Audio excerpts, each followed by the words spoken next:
Hey guys, so in this lesson we are gonna learn how to add, how to introduce diminished seventh chords to a neo-soul, to an R&B and neo-soul chord progression. So we're gonna take a simple, very common chord progression like this, and we're gonna make it like, we're gonna spice this up with diminished seventh chords that you guys see me playing all the time on this channel, and you may find in your favorite songs as well. Now, before getting started understanding how we can add diminished seventh chords to an existing chord progression, let's refresh a couple of really important concepts around diminished seventh chords, okay? The first of which is that you can move diminished seventh chords, like I was doing before, by 3 half steps. So you can go 3 half steps higher or lower, and you're still playing the same chord, just an inversion of the original one. So that's the reason why you will see this kind of diminished seventh move happening all the time. I have an entire video about that. I will link a couple of videos actually about diminished seventh chords in the description, so that if you guys are new on the channel and want to get started with these chords and get deeper into some of these concepts, you will find entire lessons about that. And the second concept that I also want to refresh together is that when we use a diminished seventh passing chord, we are doing nothing but what we call a secondary diminished seventh substitution, which is essentially like doing a secondary dominant, which it may be that many of you already know and have already used. But instead of using a dominant 7 chord, we make that dominant 7 chord a flat 9, an altered dominant 7th chord, and we use it rootless. And effectively, what we are left with is a diminished 7th chord starting from the major third of that original secondary dominant chord, okay? And obviously, because you can move it, you can also start from the perfect 5th, from the flat 7, and from the flat 9. That's always the same chord. Now, if you guys are unsure about what I just summarized in, a few seconds, you can check out the other lesson that I have about that. It's entirely on this secondary diminished seventh chord substitution, and you will find it in the description below. Now, that being said, let's get into today's chord progression. The chord progression is in the key of D minor, and it's a chord progression that, like I said, you've seen me playing already on the channel, and it's a classic flat 6 major 7, 5/7 altered to 1 minor. Okay, so we are in the key of D minor. The first chord, the flat 6 major 7, is B flat major 7. The 5/7 altered is an A7 altered, which I'm playing right now as an A7 sharp 5, and then the 1 is obviously a D minor 7. Okay. Now, what we need to understand when we want to introduce diminished 7 chords is, first of all, what's the right point of view, the best way to approach diminished 7 chords, because we shouldn't be thinking very much about what comes before the diminished 7th chord, but we should actually think about where we are heading to. So what does it come after that diminished 7th chord? Because after all, the diminished 7th chord is a passing chord, a secondary diminished 7th chord, which is leading you to another chord. Okay, so for example, I'll show you now a couple of possible strategies, right? So if I start from my first chord, which is B flat major 7, then I move to the next one, which we know is the 5 in this case, right? It's the A7 sharp 5 in this case. And then I'm going to my D minor 7. I can think about, well, okay, but if I'm going to D minor 7, which is the tonic, right? It's the 1 minor in this chord progression. I can think about what would it be the secondary dominant, or in general, what's the 5 of this chord that I'm going to? And guess what? It's obviously the A7 that we just played. And now, from what we refreshed before, we know that instead of playing the A7, we can actually replace that A7 with the diminished 7th chord built on the major third of that chord, which will be C sharp, right? A is my root of the 5/7, and C sharp is my third, okay? So on this chord, I can play this C sharp diminished 7th. Now, this C sharp diminished 7th really contains the same notes as an A7 flat 9, okay? And it's literally the same thing as playing an A7 flat 9 without the note A, so rootless, okay? So I can use this chord to go to my 1 minor, which is D minor 7, okay? Having a, you know, a half step lower approach, like, you know, this kind of tension and resolution, okay? Now, yeah, I could replace entirely the A7, but I can actually add that diminished 7 chord after the A7. Why not? So that means, for example, after playing this first chord, B flat major 7, for a couple of beats and counting it like 1, 2, then I move to this chord, which, you know, originally I was playing for a couple of beats as well, and I can play it for 1 beat only, right? So like 3, and on 4, I've got enough room to actually play that C sharp diminished 7th and go to my D minor 7. So what originally was just 1, 2, 3, 4, 1, 2, 3, 4, now could possibly be 1, 2, 3, 4, 1, 2, 3, 4, which is already a little bit more spicy and interesting, I guess, and that's one example of how to use the diminished 7 chord before approaching the 1 minor, for example, half step lower, okay? But because we also said that obviously we can move these diminished 7 chords, I can, you know, instead of stopping here, move the C sharp diminished 7th 3 half steps higher, you know, and then still go to my D minor 7. The effect obviously will be more of a slide, you know, kind of embellishment, if you like, but I need to be aware of the timing, of the length of these chords, and because we said previously that this was taking only 1 beat now, I need to make sure that in that single beat I manage to play the C sharp diminished 7th and the E diminished 7th, which is the next chord, you know, once I move this one here.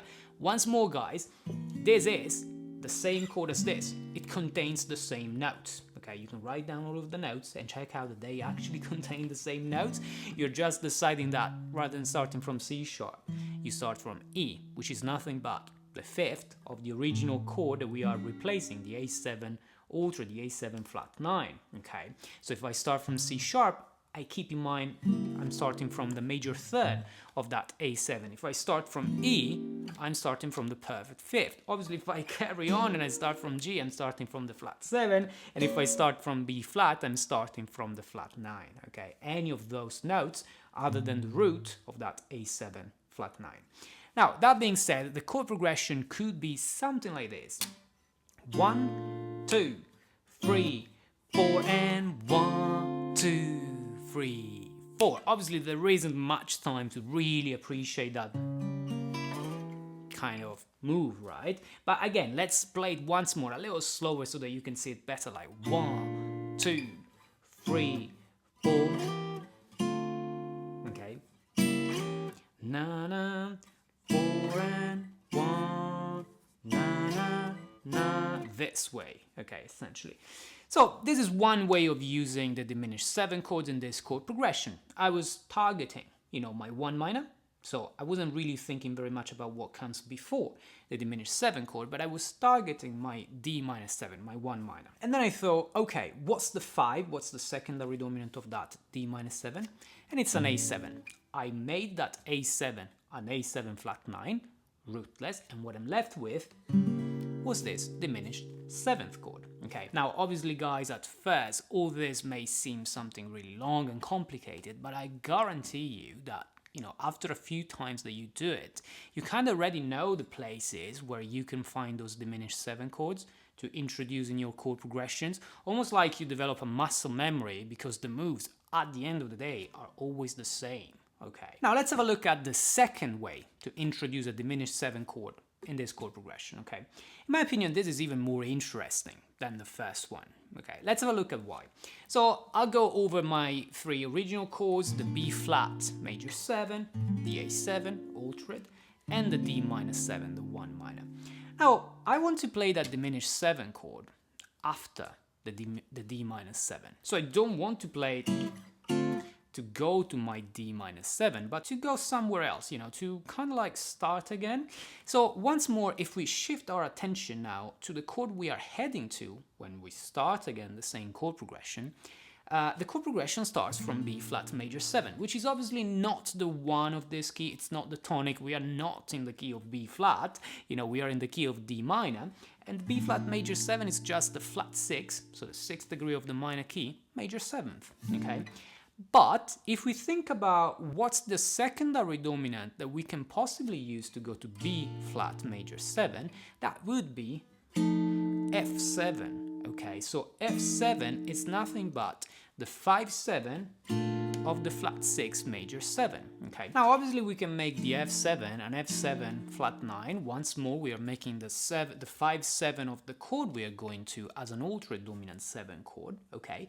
We think of it rootless, and what we are left with is once more a diminished 7th chord, which starts, you know, from the major 3rd, from the perfect 5th, from the flat 7, and obviously from the flat 9 of that original dominant 7 chord, which was the F7, the secondary dominant. So if I run quickly through the F7 arpeggio, you will find F, root, A, C, so 3rd and 5th, E flat, which is the flat 7, and if you like, you know, G flat, which is the flat 9. Now, besides starting from F, you can start from A, C, E flat, and G flat, and play a diminished 7 chord, and that would be, you know, the upper part of an F7 flat 9, which is the secondary dominant to go to B flat major 7. So if I do so, and for example I say, look, this time I want to start from the flat 7 of my F7 flat 9, that flat 7 is E flat, okay, as simple as that. So I can run a diminished 7 chord from there. And listen how interesting this becomes. So originally I was like,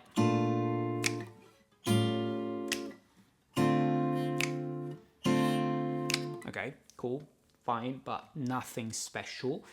If I introduce that diminished 7 chord, it becomes something like,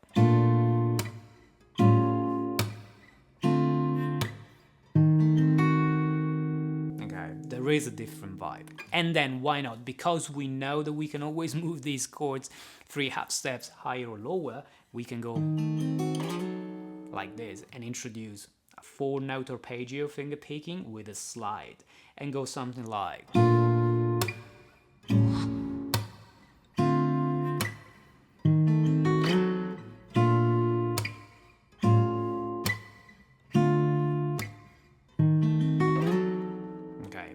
guys, like I said, I always play diminished 7 chords on the channel. So you've seen me playing these type of chord progressions and these type of chords very often. And I've already made a couple of lessons about these chords to explain why you can move them 3 half steps and you're still playing the same chord, and why you can use them as secondary diminished 7th chords, passing chords, which are nothing but the upper part of a secondary dominant, right? But the reason why I'm making this lesson today is because I want to make sure that you know how you can add diminished 7 chords to an existing chord progression that you are making, you know, that you are creating, or if you find diminished 7 chords in your favorite songs, in your favorite chord progressions, you can hopefully understand why they are there, and maybe why not move them 3 half steps higher or lower.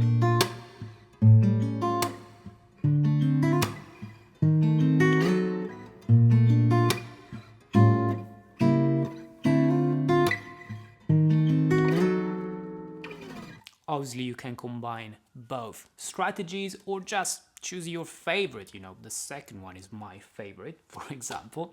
Anyway, I hope that this lesson, that this explanation of how to introduce diminished 7 chords in an existing chord progression makes sense. If not, please let me know in the comments below if you have any questions. And as always, if you guys want to find out more about the things that I play on the channel, like tabs and music notation of these chord progressions, but also theory charts, which are really important, you know, when we discuss advanced topics like this one, make sure to check out my Patreon page. You can find additional resources there, and if you become a patron, you will also support this channel, making lessons on YouTube like this one possible. All right. Anyways, thanks a lot for watching this lesson, guys. I'll see you next time.